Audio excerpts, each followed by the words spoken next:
Hello friends, मैं हूं हर्षित। Square one के चैनल में आप सभी का स्वागत है। आज हम 6th स्टैंडर्ड मैथ्स का 3rd चैप्टर शुरू करने जा रहे हैं, जो कि है प्लेइंग विद नंबर्स। चलिए सबसे पहले हम टॉपिक्स देख लेते हैं जो हम इस चैप्टर में पढ़ने वाले हैं। फर्स्ट टॉपिक है फैक्टर्स एंड मल्टीपल्स। हम फैक्टर्स एंड मल्टीपल्स देखेंगे सभी नंबर्स के। सेकेंड टॉपिक है प्राइम एंड कॉम्पोजिट नंबर्स, ये भी एक इंटरेस्टिंग टॉपिक है। थर्ड है test for divisibility of numbers, divisibility के टेस्ट देखेंगे। फिर आएगा fourth topic common factors and common multiples. Fifth आएगा सम मोर डिविजिबिलिटी रूल्स, जो कि इसी का ही कंटिन्यू टॉपिक है। सिक्स्थ है प्राइम फैक्टराइजेशन। सेवेंथ है एचसीएफ एंड एलसीएम। और लास्ट में हम इन पे वर्ड प्रॉब्लम्स करेंगे। चलिए अब हम अपना चैप्टर शुरू करते हैं। मान लीजिए मेरे पास 6 मार्बल्स हैं, ठीक है, और मुझे इन मार्बल्स को रोज में अरेंज करना है और इस तरह रोज में अरेंज करना है कि हर रो में बराबर मार्बल्स हों। तो देखते हैं क्या होता है। अलग अलग कॉम्बिनेशंस बनाते हैं। मान लीजिए मैं हर एक रो में सिंगल मार्बल रख रहा हूं, तो मेरी रोज कैसे बनेंगी? 1 2 3 4 5 6, इस तरीके से मैं 6 मार्बल्स अरेंज कर दूंगा, ठीक है। तो मेरे पास कितने मार्बल्स हो गए? 6 रोज हैं, 1 मार्बल है एक में, तो 1 इंटू 6 होगा, यानी कि 6 हो गए। अब मैं पहले तो ये बता दूं कि रोज और कॉलम्स में फर्क क्या होता है। जब हम इस तरीके से अरेंज करते हैं चीजों को तो वो रोज होती हैं, और कॉलम्स क्या होते हैं? जब हम वर्टिकली अरेंज करते हैं, ये हो गया हॉरिजॉन्टल, ये हो गया वर्टिकल, तो ये कॉलम्स होते हैं और ये रोज होती हैं। तो हमें रोज में अरेंज करना है। अब मान लीजिए मैं हर एक रो में 2 मार्बल्स रखता हूं, तो कैसे अरेंज होंगे? 1 2 3 4 5 6, तो इस तरीके से मेरे पास 3 रोज बन जाएंगी। तो ये हो जाएगा 2 into 3 is equal to 6। 2 marbles है हर एक रो में और 3 रोज हैं, तो 6 हो गए। अगर मैं 3 मार्बल्स अरेंज करता हूं तो क्या होगा? 1 2 3 4 5 6, तो यहां पे मुझे 2 ही रोज मिली है, तो ये हो गया 3 इंटू 2 ये इज इक्वल टू 6, यानी कि 3 मार्बल्स हर एक रो में है, 2 रोज हैं, इस तरीके से मुझे 6 मिल गया। अगर मैं 4 मार्बल्स रखूं एक रो में तो क्या होगा? एक रो में 4 हो जाएंगे, लेकिन 5 6 मतलब बराबर रोज नहीं बनेंगी मेरे पास, तो वो गलत हो जाएगा। 5 रखता हूं तो क्या होगा? तब भी पहली रो में 5 हो जाएंगे, नेक्स्ट रो में सिर्फ 1 रह जाएगा, तो भी हमारे बराबर रोज नहीं बनेंगी इस तरीके से, ठीक है। 6 रखता हूं तो क्या होगा? 6 में क्या होगा? 6 मार्बल्स अरेंज हो जाएंगे सिंगल रो में, एक ही रो बनेगी, और मुझे मिल जाएगा 6 इंटू 1 इज इक्वल टू 6। तो अब आप देख सकते हैं कि मैं 6 मार्बल्स को 4 तरीके से अरेंज करके रख सकता हूं। या तो 1 इंटू 6 कर दूं, या 2 इंटू 3, या 3 इंटू 2, या फिर 6 इंटू 1, है ना। तो हमारे पास कॉम्बिनेशन क्या हो गए 6 मार्बल्स को अरेंज करने के?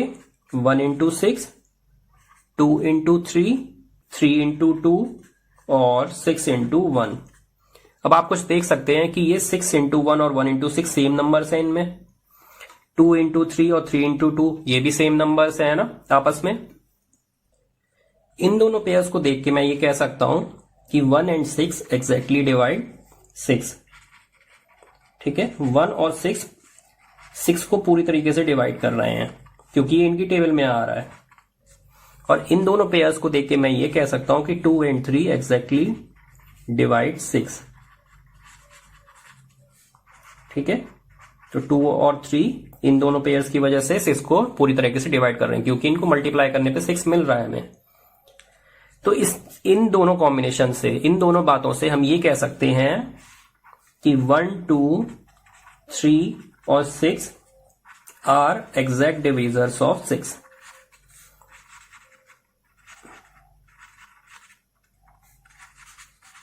वन 2 3 6 मैंने इंक्रीजिंग ऑर्डर्स में नंबर लिखे हैं, तो ये एग्जैक्ट डिवीजर्स हैं 6 के, यानी कि ये 6 को पूरी तरीके से डिवाइड कर देंगे। अगर हम 6 को इन नंबर से डिवाइड करते हैं 1 2 3 6, तो हमें कोई रिमाइंडर नहीं मिलेगा। इन एग्जैक्ट डिवीजर्स को ही हम फैक्टर्स कह देते हैं। They are also known as the factors of 6। ये फैक्टर्स आते कहां से हैं और इनको हम निकालते कैसे हैं, इसके बारे में हम जानेंगे। तो यहीं से हमारा फर्स्ट टॉपिक शुरू होता है, फैक्टर्स एंड मल्टीपल्स। अब मैं एक नंबर लूंगा और मैं उसके फैक्टर्स निकालने की कोशिश करूंगा। मान लीजिए मैं नंबर लेता हूं 4। अब 4 के फैक्टर्स निकालने के लिए मैं सबसे पहले क्या करता हूं, मैं उसको डिवाइड करके देखता हूं कि कौन से ऐसे नंबर्स हैं जो उसको पूरा पूरा डिवाइड कर देंगे।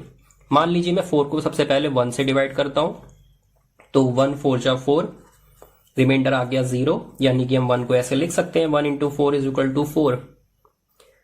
मैं 4 को 2 से डिवाइड करता हूं, 2 2 जा 4, फिर से सब्ट्रैक्ट करने पर रिमाइंडर 0 आ गया, यानी कि हम 4 को लिख सकते हैं 2 2 जा 4। 4 को मैं 3 से डिवाइड करता हूं, 3 1 जा 3, रिमाइंडर आ गया 1। अब इसके आगे मैं नहीं कर सकता कुछ, तो मैं इसको इस तरीके से नहीं लिख सकता इस पेयर में, है ना, रिमाइंडर 0 नहीं आया। 4 को अब मैं 4 से ही डिवाइड करता हूं, तो 4 1 जा 4, रिमाइंडर फिर से 0 आ गया, तो हम लिख सकते हैं 4 इंटू 1 इज इक्वल टू 4।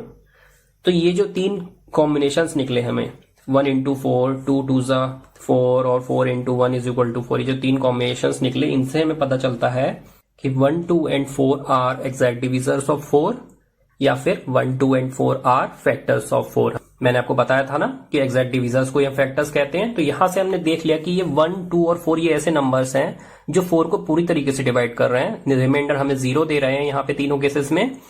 तो इससे हमें ये पता चल गया कि ये 1 2 एंड 4 इसके एग्जैक्ट डिविजर्स हैं, या फिर एग्जैक्ट डिविजर्स को हम फैक्टर्स कह देते हैं। तो यहां से ये हमें पता चल गया। तो हम इस तरीके से ये कह सकते हैं कि a factor of a number is an exact divisor of that number. ये इसकी डेफिनेशन हो गई फैक्टर की, कि किसी भी नंबर का फैक्टर क्या होता है, वो उसका एग्जैक्ट डिविजर होता है। तो जब भी हमें फैक्टर्स निकालने होंगे, हम उसके एग्जैक्ट डिविजर्स निकाल लेंगे। अब हम एक चीज नोटिस करते हैं कि इसके 4 के फैक्टर्स क्या थे, 1 2 एंड 4।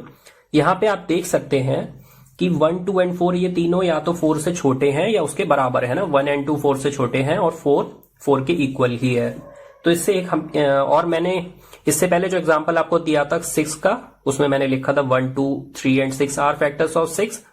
तो उसमें भी हमने देखा कि 1 2 और 3 तो 6 से छोटे हैं और 6 6 के इक्वल ही है। तो इससे हमें ये बात पता चलती है, factor of a number is less than और इक्वल टू दैट नंबर। कोई भी फैक्टर वो नंबर से या तो छोटा होगा या उसके इक्वल होगा। अब ये एक क्वेश्चन है, find the possible factors of 28 and 9। तो 28 और 9 इन दोनों अलग अलग नंबर्स के हमें फैक्टर्स निकालने हैं। तो चलिए अब हम फैक्टर्स निकालते हैं। 2 तरीके हैं निकालने के हमारे पास, या तो हम उसको हर एक नंबर से डिवाइड करते चले जाएं। अब 28 है, ये इतना बड़ा नंबर है, 28 नंबर से हम लगातार डिवाइड करते जाएं, सब में रिमाइंडर्स देखते चले जाएं, तो ये थोड़ा हेक्टिक काम है, मतलब थोड़ा टाइम टेकिंग काम है। तो इसकी जगह हम क्या करेंगे, हम सीधे टेबल्स पढ़ते चले जाएंगे, है ना। यहाँ पे जैसे हमने ये नंबर्स लिखे हुए हैं ना, टेबल से 1 4 जा 4, 1 की टेबल, ये 2 की टेबल, ये 4 की टेबल। तो हमें फैक्टर्स के लिए क्या करने, सारे जो भी इससे छोटे या 28 जो भी नंबर्स होंगे उनकी हम टेबल्स देख लेंगे।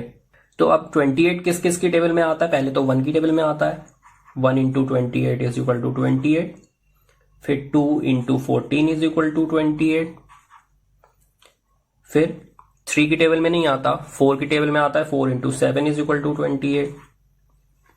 5 की टेबल में नहीं आता, 6 में नहीं आता, फिर 7 की टेबल में आता है, 7 4 जा 28। 14 की टेबल में आता है इसके बाद डायरेक्ट, 14 2 जा 28। किसी में नहीं आता, 8 9 10 11 12 13 इनमें से किसी में नहीं आता है, 14 में आता है। उसके बाद जो दूसरा नंबर आता है नेक्स्ट लास्ट, वो है 28 खुद, 28 1 जा 28।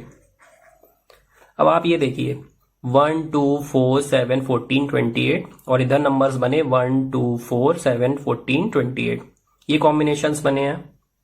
तो आपको क्या करना है, ये 2 बार कॉम्बिनेशंस नहीं लिखने हैं। अब यहां पे देखिए 1 2 4 7 14 28, तो आपको यहीं पे रुक जाना है, इतने पर। कैसे, आप यहां से चल रहे हैं, यहाँ पे नंबर्स बड़े होते जा रहे हैं या छोटे होते जा रहे हैं। यहाँ पे 4 आ गया, 7 आ गया, इसके बाद नेक्स्ट आया 7 इंटू 4 इज इक्वल टू 20। जैसे ही आपको ये स्टेप पता चलता है, आप यहीं पे ही खत्म कर देंगे अपने स्टेप्स, तो आपको इनको नहीं लिखना है, ठीक है। सिर्फ आपके ये 3 स्टेप आपको लिखने हैं, उसके बाद के नहीं लिखने हैं। तो आपके फैक्टर्स क्या होगा 28 के, फैक्टर्स ऑफ 28,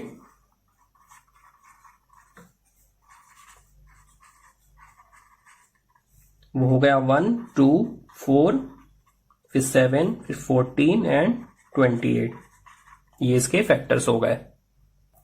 सेकेंड नंबर हमें 9 दिया हुआ है, तो हम 9 के फैक्टर्स देखते हैं।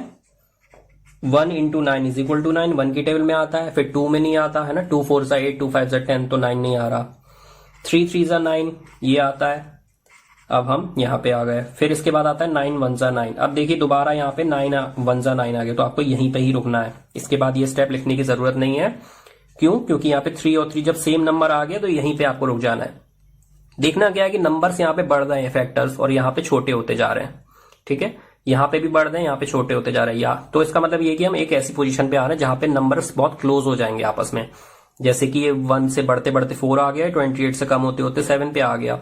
इसके बाद नेक्स्ट नंबर ये रिवर्स हो गया वापस, तो हम इसके पास आ रहे हैं। और यहाँ पे भी हम ऐसे ही कर रहे हैं, तो 3 और 3 बराबर आ गए। ठीक है, आपस में दोनों साइड से चलते हुए नंबर्स आ रहे हैं और वो मिल जाएंगे इस जगह पे, या फिर क्रॉस करके आगे निकल जाएंगे।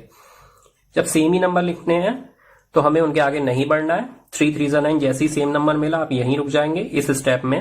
4 के बाद 7 नेक्स्ट स्टेप, ये दोबारा रिपीट हो रहा है ऑर्डर चेंज करके, तो वो नहीं लिखना है।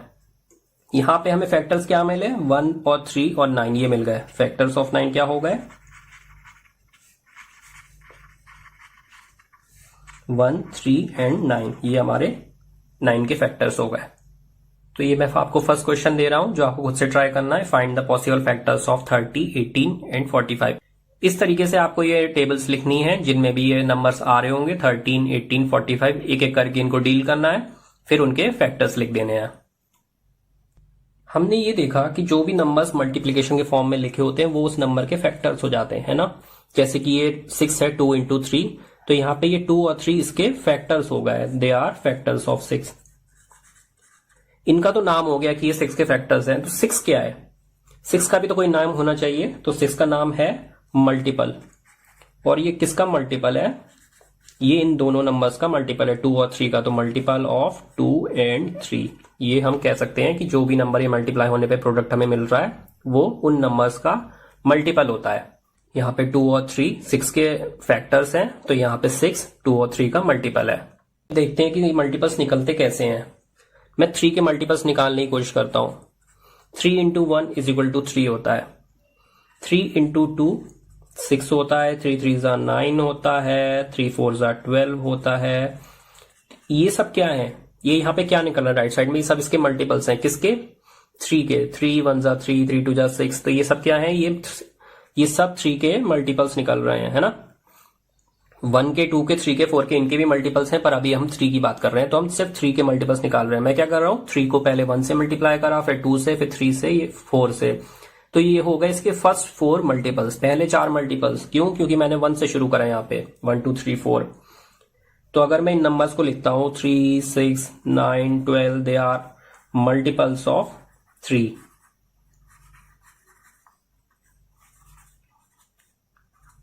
ये सब इसके मल्टीपल्स हो गए।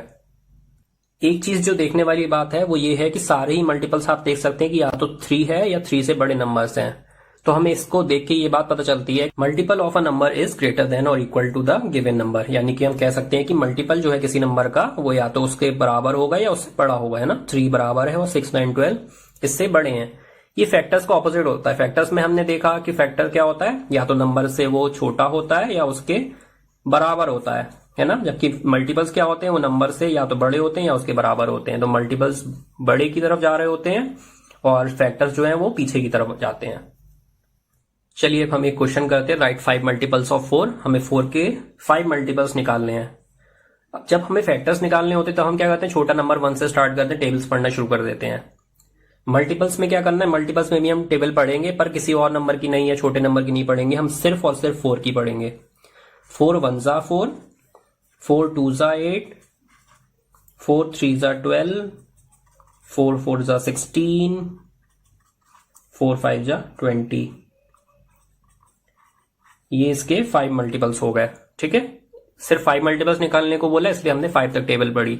तो हम इसको लिख देंगे, for multiples of 5 are 4 are 4 8 12 16 and 20। ये क्वेश्चन है जो आपको खुद से ट्राई करना है। Right 5 multiples of 7। 7 के 5 मल्टीपल्स आप इसी तरीके से लिखेंगे। इनके सॉल्यूशंस मैं आपको नेक्स्ट वीडियो में दूंगा और उसके अलावा फैक्टर्स एंड मल्टीपल्स के बारे में कुछ और बातें बताऊंगा। मेरे साथ बने रहने के लिए आप सभी का शुक्रिया। Stay home, stay safe, study regular and follow square one.